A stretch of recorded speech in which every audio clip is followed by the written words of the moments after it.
Welcome back. The Drug Enforcement Administration is ratcheting up its fight against the fentanyl crisis by cracking down on the use of pill pressers. Those are machines that can churn out thousands of deadly pills an hour. The DEA is warning e-commerce sites to regulate those purchases under current law or face harsh penalties. eBay recently agreed to pay a whopping $59 million fine for not doing enough to comply. Nicole Sganga got an exclusive look at the DEA's new efforts. This is the latest front in the DEA's fight against fentanyl, a high-speed pill press machine. This one can produce approximately 100 pills per minute. The DEA's Scott Olton says this machine is capable of pumping out 6,000 illegal pills an hour. We see the entire gamut: pink, yellow, blue, purple. Hundreds of similar presses were seized by federal law enforcement last year. We seize these all over the U.S., whether it's the basement, a warehouse, a home, a garage, a hotel room. In a duplex turned drug lab in New York City, DEA says agents seized these presses along with 200,000 suspected fentanyl pills. In the last 6 months, we've seized pill presses in New York, in Massachusetts, in Mississippi, in Kentucky. It's an industrial machine. DEA Administrator Ann Milgram says many of the machines are purchased online. Today, the DEA is cracking down, telling the roughly 450 e-commerce sites to identify and report purchases as required under federal law. Who is buying these pill presses online? We have drug traffickers across the United States who are buying the pill presses. They have fentanyl, and they're using that fentanyl to make them into these fake pills. Drug dealers also buy fake designs mimicking real pills like oxycodone. How do criminals make counterfeit pills look real? So what they do is they buy specific dyes and punch kits that have the markings that mimic pharmaceutical preparations. Can I buy those online? Yes, you can. You can get it for approximately $40. A New York State intelligence bulletin obtained by CBS News assesses drug traffickers will likely increase domestic pill operations, driven by profits and the ability to maintain an undercover operation. It is the leading cause of death for 18 to 45-year-olds. Compounding an epidemic memorialized at DEA's headquarters. And just here you see a 4-year-old, and then here there's a 70-year-old. Yeah, that's James Cox. He is the oldest person on the Faces of Fentanyl wall right now, forever 70. Sparing no demographic in America. Nicole Sganga, CBS News, Arlington, Virginia. February 29th was Leap Day, a rare day that happens just once every 4 years. So it's fitting the 29th was also Rare Disease Day. The National Institutes of Health estimates there may be as many as 7,000 rare diseases, and up to 30 million Americans are living with a rare disease. Experts say we could be screening for more genetic conditions early in life. Dr. Malika Marshall has more.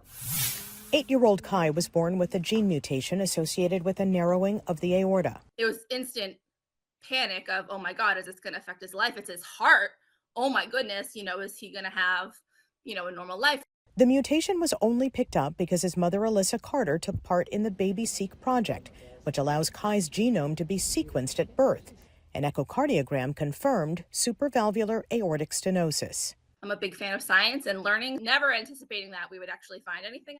Babies in the U.S. get mandated newborn screening for certain conditions, but a recent survey finds most rare disease doctors favor screening with genomic technology. There are over 700 genetic conditions that are treatable today and that you can really only detect with genetic testing, with actually looking at the DNA code itself.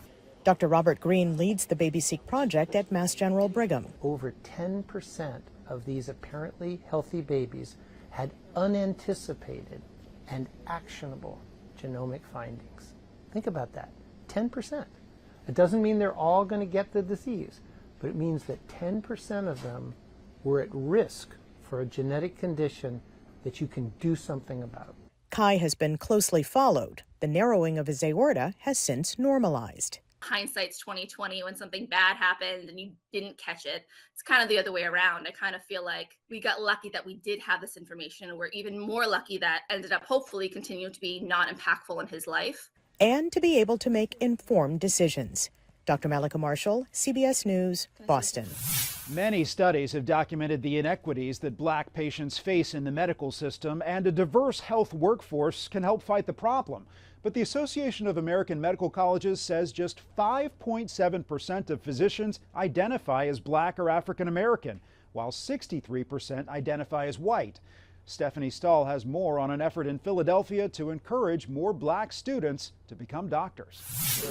Dressing for success, these second-year medical students at Jefferson Sidney Kimmel Medical College are members of black men in white coats. With the intention of trying to increase the number of black men going into the field of medicine, it's a very challenging journey, and it's a journey that definitely does require a lot of assistance. Kevin Carolina is a founding member of the group, inspired by his own experience. I see the impact that the lack of diversity has on health outcomes within people that look like me. The CDC says black people have higher rates of disease, health complications, and death. Part of that is blamed on a historic lack of trust of white doctors and not being able to find medical professionals of the same race. The Association of American Medical Colleges says diversity in medicine is improving, but still only 5% of doctors are black. Although our numbers are rare within medicine, we're working to improve that and just kind of up those numbers as well. Nathan DeLocht is also a member of Black Men in White Coats. When I was younger, I never really had any role models who looked like me. Here training in a simulation lab. Just checking his airway, make sure everything's clear. These future black doctors are supporting each other and hope to inspire more to be like them. We're hoping to kind of enact change like within the school itself, bringing more black students to the school as well, but then also creating some change within the community. They go to underserved communities with things like screening checks. The group is also working to improve access to better health care for black neighbors. Ultimately, we want to uplift black voices. Stephanie Stahl, CBS News, Philadelphia.